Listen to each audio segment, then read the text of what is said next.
تاریخی چار مینار کی مشرقی جانب واقع گھڑی کا سفید ڈائل خراب ہو گیا تھا، جس کی فی الفور مرمت عمل میں لائی گئی۔ شہر حیدرآباد میں 463 سالہ قدیم فن تعمیر کے شاہکار چار مینار پر تعینات سیکیورٹی عہدیداروں نے دیکھا کہ قدیم گھڑی کو نقصان پہنچائیں۔ شبہ کیا گیا ہے کہ یہ کبوتروں کی وجہ سے ہوا ہوگا، کیونکہ ہر وقت کبوتر گھڑیوں کے اطراف اڑتے رہتے ہیں۔ جیسے ہی تاریخی اہمیت کی حامل قدیم گھڑی کو نقصان کی اطلاع ملی، فی الفور مرمت کے کام کا آغاز کیا گیا اور گھڑی کا مرمتی کام منگل کی دوپہر تک مکمل ہو گیا۔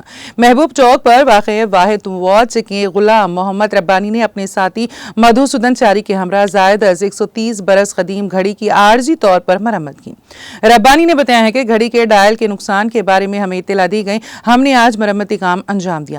انہوں نے بتایا ہے کہ ٹوٹے ہوئے ڈائل کو جوڑنے اور اسے اس کی حقیقی شکل میں بحال کرنے کے لیے خاص گلو پیسٹ کا استعمال کیا گیا۔ تاریخی چار مینار پر چاروں طرف کی کمانوں میں 4 گھڑیاں 1889 میں نظام ششم میر محبوب علی خان کے دور میں نصب کی گئی تھیں۔ چاروں گھڑیوں کے من جملہ صرف ایک گھڑی جس کا رخ گلزار ہاؤس کی طرف ہے، اس گھڑی میں ہر 1 گھنٹے کی تکمیل پر گھنٹہ بجتا ہے۔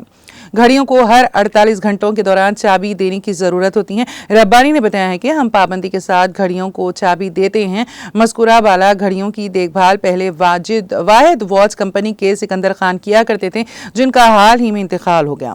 اب ان گھڑیوں کی ربانی دیکھ بھال کر رہے ہیں۔ واحد واچ کمپنی کو فی الواقع 1942 میں سکندر خان کے دادا واحد خان نے قائم کیا تھا۔ 1947 کے بعد حضور نظام کی حکمرانی کے خاتمے کے بعد مناسب دیکھ بھال نہ ہونے کی وجہ سے گھڑیاں بند ہو گئی تھیں۔ 1962 میں جب یہ مسئلہ سامنے آیا، تب آرکیالوجیکل سروے آف انڈیا نے اس کی مرمت کروائی اور واحد خان کے فرزند رسول خان کو کانٹریکٹ دیا۔ تب سے واحد خان کے افراد خاندان اور دکان کے ملازمین چار مینار کی گھڑیوں کی دیکھ بھال کر رہے ہیں۔